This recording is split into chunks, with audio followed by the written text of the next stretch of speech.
Welcome to our channel. Today we will explore a famous psychology book that has helped millions of people around the world overcome stress and anxiety in life. Feeling Good, The New Mood Therapy by David D. Burns. This is not just an ordinary book. It is a guide that helps us better understand our minds and how we can change our emotions. Through these chapters, you will learn how to identify and cope with negative thoughts, find the path to happiness, and most importantly, how to not only feel better but also maintain a positive mental state in daily life. Let's go through each chapter together to discover the powerful tools that this book offers to help you change your mood and your life. In the first chapter of the book, Burns introduces the development and effectiveness of cognitive therapy. This therapy is built on a simple yet powerful principle. The way we think about situations directly influences how we feel. Therefore, changing negative thoughts to positive ones can improve an individual's mood and mental health. Burns begins the chapter by emphasizing the importance of cognition. If you can change the way you think, you can change your emotions. This means that negative thoughts often cause feelings of distress, while positive thoughts can bring peace and happiness. One of the highlights of this chapter is the author's explanation of the mechanism behind automatic thoughts. These thoughts arise naturally in our minds and are often uncontrolled, leading to unwanted emotional reactions. Burns states, "We often do not realize that we have the power to control these thoughts." This underscores the necessity of recognizing and adjusting our thoughts to improve mental states. Burns also introduces the concept of cognitive distortions, the erroneous ways of thinking we often fall into, such as evaluating a situation through a single lens, or viewing things as entirely black or white. He emphasizes, one of the main reasons we feel unhappy is that we do not see the whole picture. Additionally, the author provides techniques to help readers identify and change negative thoughts. He encourages readers to jot down their thoughts in a journal and challenge those thoughts. This method not only enhances self-awareness but also helps alleviate negative feelings. At the end of the chapter, Burns emphasizes that cognitive therapy is not just for those experiencing depression or anxiety. It is also a valuable tool for anyone looking to improve their quality of life. He writes, "We do not have to live in the shadow of negative thoughts. We can find light and peace of mind." The first chapter not only lays the foundation for deep insights into psychology, but also brings hope to those struggling with negative thoughts. Cognitive therapy is a journey of self-discovery, empowering individuals to take control of their own thoughts and, in turn, build a happier and more positive life. In the second chapter of the book, Burns focuses on guiding readers to assess and understand their moods. The author emphasizes that to change negative emotions, we first need to identify and understand the feelings we are experiencing. Burns begins the chapter by explaining the relationship between thoughts and mood. He points out that emotions are not random occurrences. They are the result of the thoughts and perspectives we hold about situations in life. Your feelings reflect the way you think, he asserts, encouraging readers to ask themselves, what am I thinking right now? One important point in this chapter is that the author provides readers with a simple yet effective tool to evaluate their moods. He suggests using a mood assessment chart, where readers can record their emotions, the causes behind them, and the accompanying thoughts. Writing down your thoughts and feelings will help you gain clearer awareness of your psychological state, Burns emphasizes. Additionally, Burns encourages readers to practice an exercise called the mood diary. By recording their daily emotions, readers can identify patterns in their thoughts and feelings. He writes, "The diary not only helps you track your mood, but also helps you discover negative automatic thoughts." The author also introduces several methods to cope with negative emotions as they arise. One effective method is to engage in self-dialogue. Burns advises readers to ask themselves questions such as, what thought is causing this feeling? And, is that thought really true? Burns highlights the importance of detecting and replacing negative thoughts with more positive and realistic ones. He notes, the best way to overcome negative emotions is to learn how to change your thinking. Chapter 2 offers a valuable lesson in self-assessment and awareness of one's emotions. By utilizing mood diaries and assessment tools, readers can not only gain a deeper understanding of their psychological state, but also practice methods to improve their moods. To live a happier and more fulfilling life, recognizing and adjusting negative thoughts is the first step to take. In the third chapter of the book, Burns continues to illuminate the relationship between thoughts and feelings. He asserts that our feelings are not the result of external situations, but primarily stem from how we think about those situations. This chapter provides readers with profound insights into mood and the factors that influence it. Burns begins the chapter by emphasizing, "Your feelings reflect the way you think." He explains that negative emotions often arise when we have negative automatic thoughts, such as worry, sadness, or anger. He writes, "These thoughts can be distorted and may not accurately reflect reality, but they still have the power to evoke strong emotions." The author introduces the concept of automatic thoughts, which are the immediate thoughts that arise in our minds without careful consideration. These thoughts are often negative and can lead to feelings of disappointment, anxiety, or depression. Burns stresses that recognizing and understanding these automatic thoughts is crucial. We need to pause and examine what is happening in our minds. Burns provides readers with several methods to analyze these negative thoughts. He encourages the use of an analysis chart to identify automatic thoughts, associated emotions, and the situations that trigger them. Through this process, readers can begin to critique their negative thoughts. The author writes, "When you can view your thoughts objectively, you will be able to evaluate them more accurately." One of the key messages of this chapter is that if you want to change your emotions, you need to change your way of thinking. Burns guides readers on how to replace negative thoughts with more positive and realistic ones. He notes that this does not mean denying negative emotions, but rather learning how to acknowledge and critique them. Burns writes, "The key to feeling better is recognizing that you have the power to control how you think and feel." This empowers readers to take charge of improving their own mental states. Chapter 3 not only helps readers understand how their thinking affects their emotions, but also provides practical tools to change their thinking patterns. By recognizing and analyzing automatic thoughts, readers can begin the process of improving their moods and living a more positive life. This again emphasizes that happiness is not random, but the result of choices and efforts in thinking. In the fourth chapter of the book, Burns focuses on the state of inertia that many people experience, especially during difficult times in their lives. This chapter explores the causes of feelings of inertia and provides useful strategies to help readers overcome this sensation.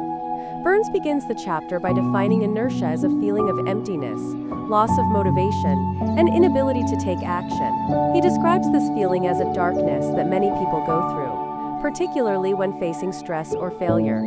When you fall into a state of inertia, you may feel as though everything is meaningless and there is no way out, he writes.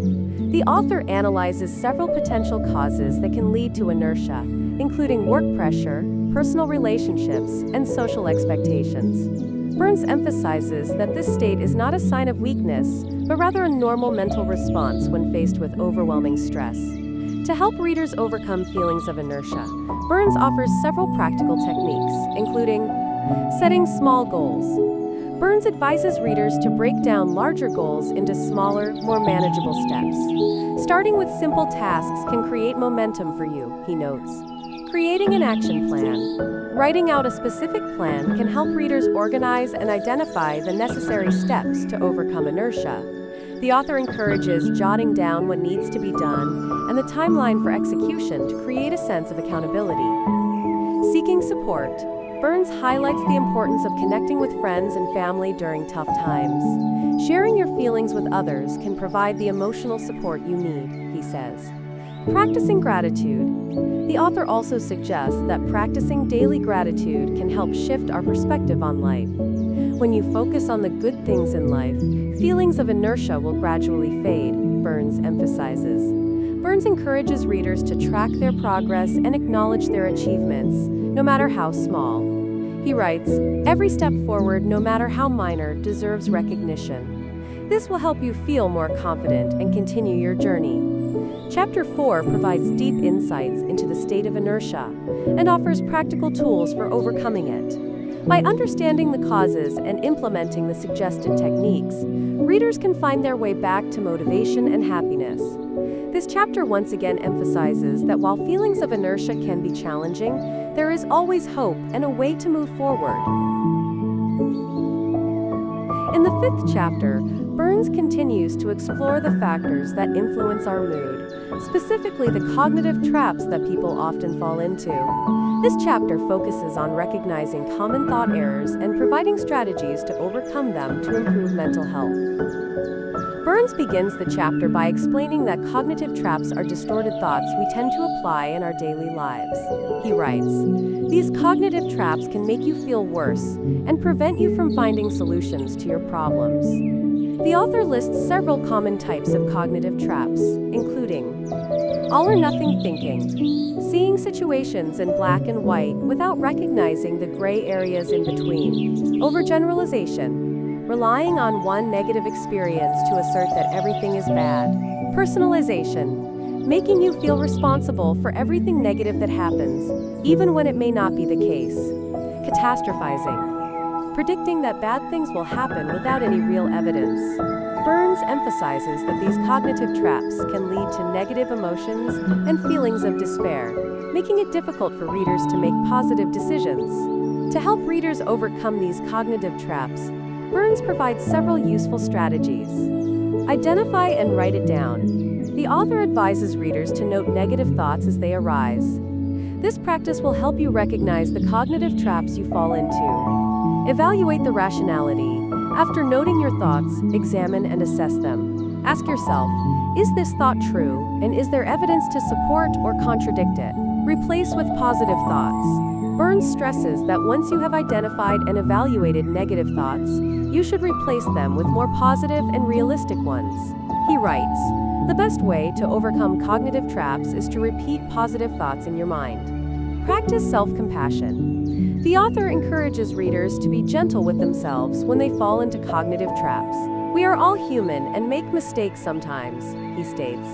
Burns concludes the chapter by emphasizing that recognizing and overcoming cognitive traps not only helps improve mood, but also fosters personal growth. He writes, "When you learn to identify and confront your faulty thinking, you will feel more confident and have greater control over your life." Chapter 5 serves as an important step in understanding one's own mood and learning how to overcome negative thoughts. By identifying cognitive traps and implementing the outlined strategies, readers can improve their mood and build a more positive life. This chapter reaffirms that happiness is not a random occurrence, but rather the result of self-awareness and effort. In the 6th chapter, Burns explores the concept of self-esteem and its relationship with mood and mental health. This chapter emphasizes the importance of self-confidence in maintaining a positive mental state and provides tools to enhance one's self-esteem. Burns begins by defining self-esteem as a sense of self-worth and confidence in one's abilities. He notes, "Self-esteem is not just feeling good about yourself, it's also the belief in your ability to face challenges." When self-esteem is high, individuals typically feel happier and more capable of overcoming life's difficulties. Burns analyzes several factors that can contribute to low self-esteem, including comparison with others. When we compare ourselves to others, we can easily feel inferior. Social pressure. Expectations from family, friends, or society can make us feel inadequate. Memories of failures. Past failures can leave a strong impression, causing us to doubt our abilities. Burns emphasizes that these factors can create a vicious cycle, where diminished self-confidence leads to more negative emotions. To help readers build and improve their self-esteem, Burns offers several methods. Practice self-acceptance. The author encourages readers to accept themselves with all their strengths and weaknesses. He writes, "Self-acceptance is the first step in building self-esteem. We cannot change the past, but we can change how we view it. Change your perspective on failure." Burns advises readers to view failure as a natural part of life rather than a sign of incompetence. Failure is an opportunity to learn and grow, he emphasizes. Set realistic goals. The author suggests that setting small, achievable goals can help readers feel a sense of accomplishment, thereby reinforcing their self-esteem. Acknowledge achievements. Burns encourages readers to keep track of their accomplishments, no matter how small, and celebrate those successes. He writes, "Every success is a significant step in building self-confidence. Seek support." Lastly, the author encourages readers to seek support from friends, family, or mental health professionals. Sharing your feelings and seeking advice can help you feel less alone on this journey, he states.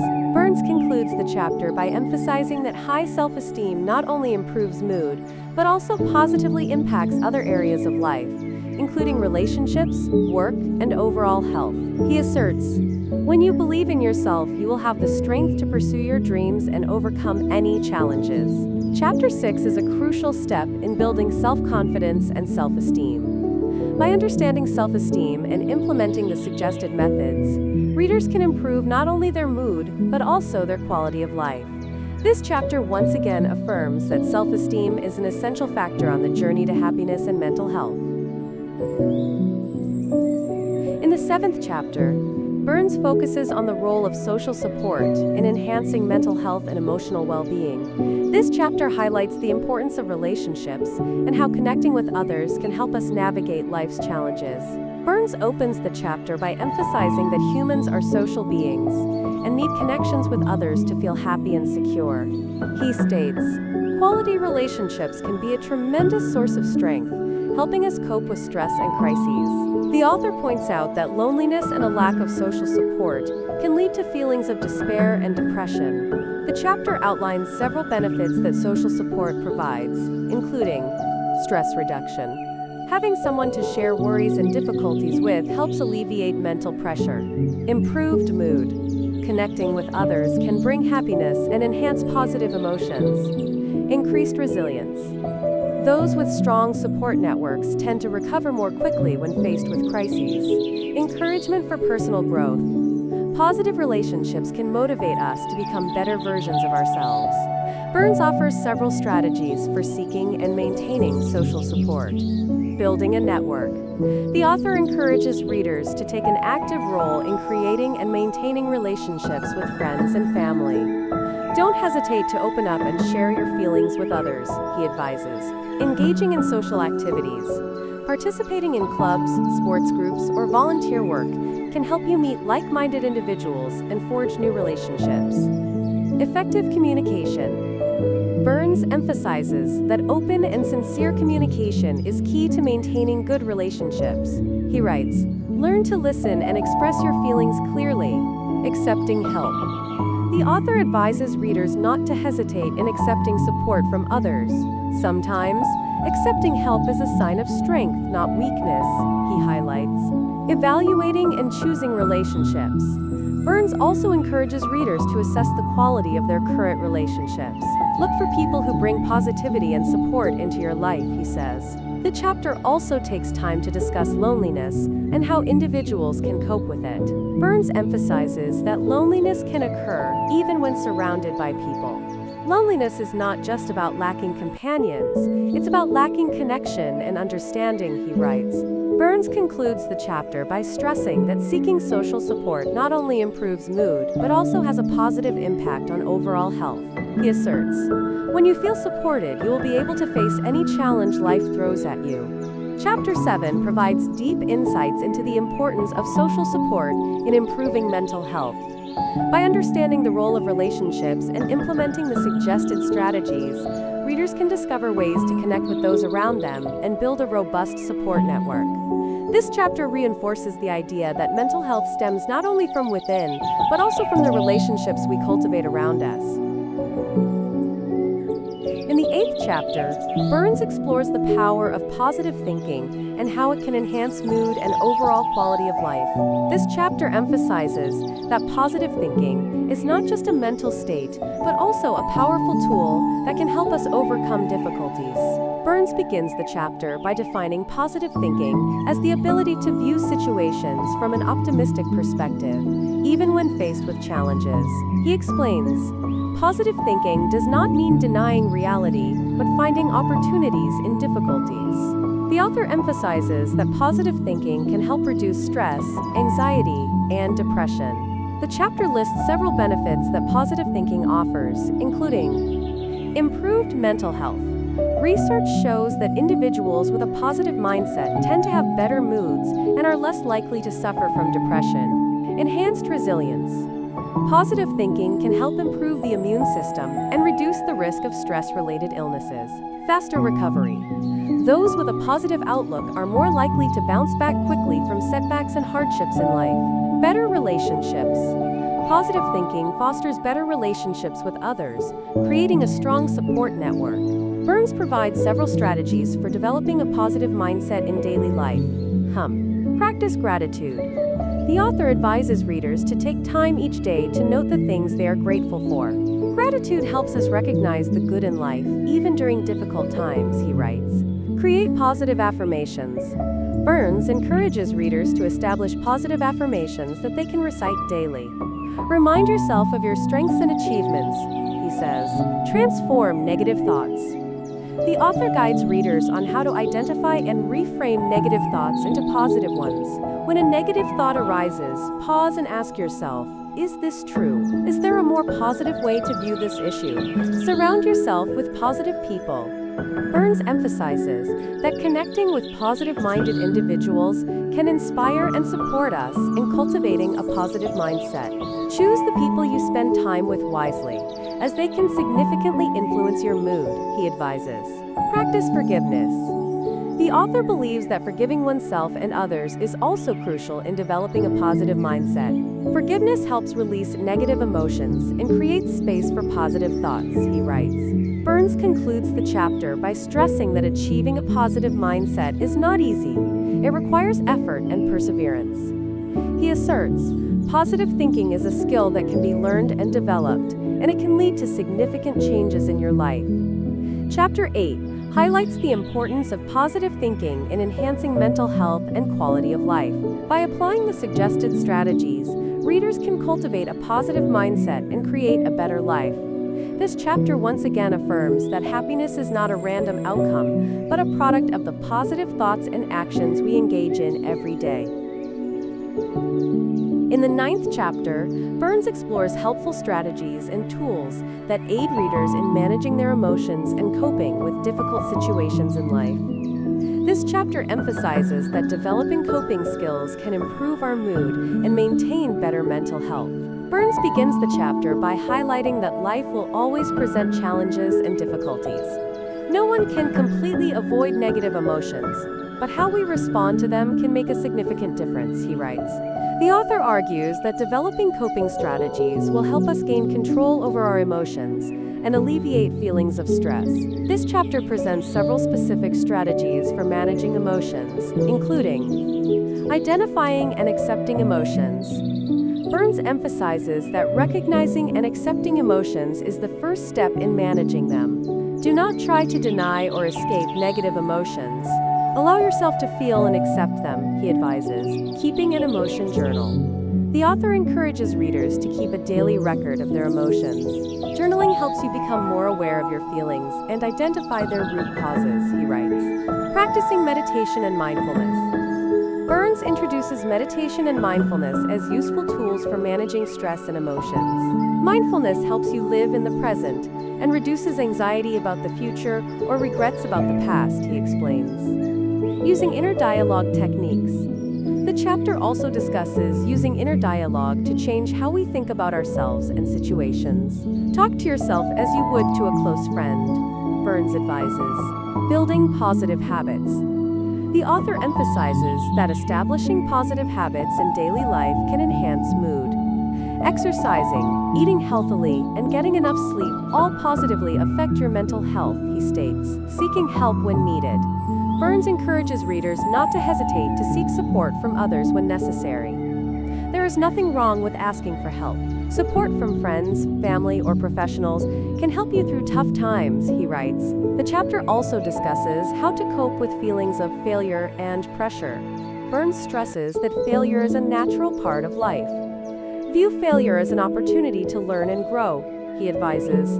Burns concludes the chapter by emphasizing the importance of resilience in managing emotions. Resilience is the ability to get back up after each fall. It is an essential part of developing mental health, he states. Chapter 9 offers practical and useful strategies for managing emotions and coping with life's difficulties. By applying the suggested strategies, readers can enhance their emotional management skills and build a more positive life. This chapter reaffirms that developing coping skills not only helps us overcome challenges, but also creates opportunities for personal growth. In the 10th chapter, Burns continues to explore techniques for managing emotions, helping readers learn how to adjust their moods and cope with negative feelings more effectively. This chapter focuses on providing practical psychological tools to address life's challenges. Burns opens the chapter by emphasizing that everyone experiences negative emotions, and managing them is crucial. When we lose control over our emotions, they can hinder our lives and mental health, he writes.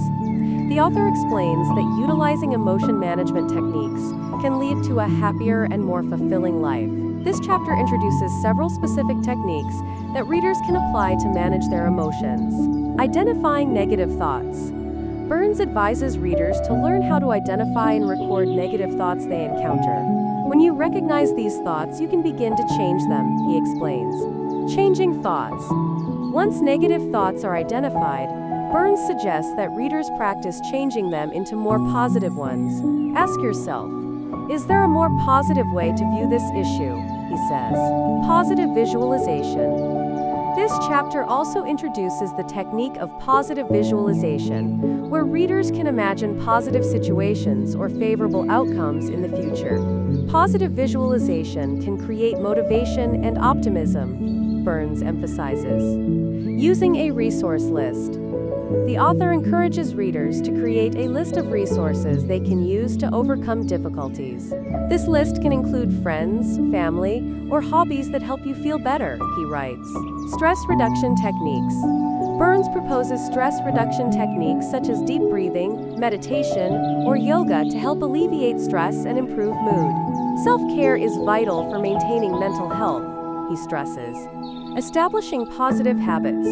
The author encourages readers to establish daily positive habits, such as exercising, eating healthily, and getting enough sleep.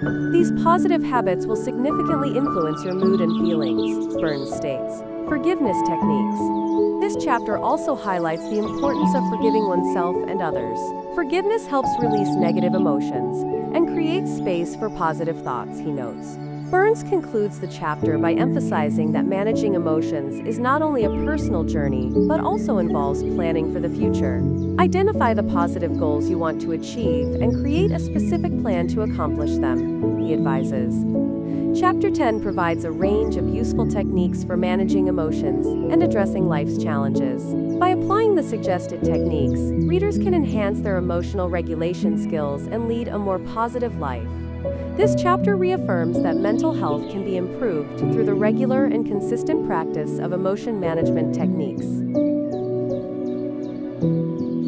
In the 11th chapter, Burns continues to explore self-diagnosis techniques that help readers identify and manage their emotions. This chapter emphasizes the importance of self-awareness in mood regulation and mental health. Burns begins the chapter by explaining that self-diagnosis is a crucial tool for readers to gain a better understanding of themselves and their emotions. Self-awareness is the key to controlling emotions. When you understand your feelings, you can find ways to cope more effectively, he states. This chapter presents several self-diagnosis techniques that readers can apply to identify their emotions. Quote, maintaining an emotion journal. Burns encourages readers to keep an emotion journal, where they record their feelings daily. Journaling helps you recognize emotional patterns and understand their root causes, he explains. Using an emotion checklist. The author provides an emotion checklist that allows readers to identify their emotions and assess their severity. This checklist gives you an overview of your mood and helps identify areas for improvement, Burns states. Self-questioning. Another important technique is to ask oneself questions to gain a deeper understanding of emotions. Ask yourself, how do I feel? Why do I feel this way? Is there something I can do to change this emotion? He advises. Identifying negative thoughts. This chapter also highlights the importance of recognizing negative thoughts. When you identify negative thoughts, you can begin to change them into positive ones, Burns notes. Practicing mindfulness. Burns encourages readers to practice mindfulness to identify and accept their emotions. Mindfulness helps you live in the present and understand your feelings without getting swept away by them, he explains. Creating a coping plan. After identifying emotions, the author advises readers to create a plan to address them. Identify specific steps you can take to improve your mood, he writes. Burns also emphasizes that self-diagnosis does not mean you have to solve everything on your own. Sometimes, seeking support from friends, family, or professionals can help you overcome difficulties, he states. The chapter concludes by highlighting the importance of resilience in self-diagnosis. The ability to get back up after each fall and learn from failures is essential in the journey toward mental health, Burns asserts. Chapter 11 provides useful self-diagnosis techniques to help readers identify and manage their emotions. By applying these techniques, readers can enhance their self-awareness and emotional regulation, leading to a more positive life. This chapter reaffirms that self-diagnosis is a powerful tool in improving mental health and personal development. In the 12th chapter, Burns delves deeper into the relationship between emotions, love, and happiness. This chapter emphasizes that building healthy relationships and seeking connections with others can play a crucial role in enhancing mood and mental health. Burns opens the chapter by asserting that love can be a determining factor in maintaining mental health. When we have positive relationships, we feel safer and can cope with stress more effectively, he writes. Love not only brings happiness but also creates a strong support network during difficult times. This chapter presents several key factors for building healthy relationships. Quote, effective communication. Burns emphasizes that communication is the foundation of any relationship. Share your feelings and thoughts sincerely. Clear communication builds trust and understanding between parties, he explains. Active listening. The author advises readers to practice active listening, which means paying attention to what others are saying without interrupting or judging. When you truly listen, you create a safe space for others to share their feelings, Burns states. Accepting differences. The chapter also discusses the importance of accepting and respecting differences among individuals. Everyone has their own experiences and perspectives. Respecting differences fosters empathy and connection, he writes. Spending quality time. Burns encourages readers to spend quality time with important people in their lives. Spending time together and creating beautiful memories will strengthen your bonds and relationships, he highlights. Resolving conflicts. The author provides suggestions for resolving conflicts in relationships. Instead of avoiding or quarreling, look for ways to negotiate and reach consensus. Skillfully resolving conflicts enhances connection, he advises. The chapter further explores the concept of happiness from within. Burns emphasizes that happiness is not solely dependent on external circumstances, but is also a result of how we think and feel. True happiness comes from self-acceptance and knowing how to love oneself, he asserts. At the end of the chapter, Burns highlights that to love others, we must first learn to love ourselves. Take care of yourself and put yourself first. When you love yourself, you will be able to genuinely love and care for others, he states. Chapter 12 offers profound insights into the connection between love, happiness, and mental health. By building healthy relationships and practicing self-love, readers can improve their mood and live a meaningful life. This chapter reaffirms that love is not just an emotion, but a valuable journey in life. Thank you for watching the video on Feeling Good, the New Mood Therapy by David Burns. In the 12 chapters we explored together, the author has provided us with profound insights and useful techniques to improve mood and mental health. From identifying negative thoughts to building healthy relationships, each chapter has its own value. I hope the information in this video helps you better understand how our mood affects our daily lives. Try applying the techniques that Burns introduced, and remember that true happiness starts from within. If you found this video helpful, don't forget to hit the like button and subscribe, so you don't miss out on the exciting content coming up next. I would love to hear your thoughts in the comments below, so please share your stories and experiences with me. Thank you for watching, and see you in the next videos.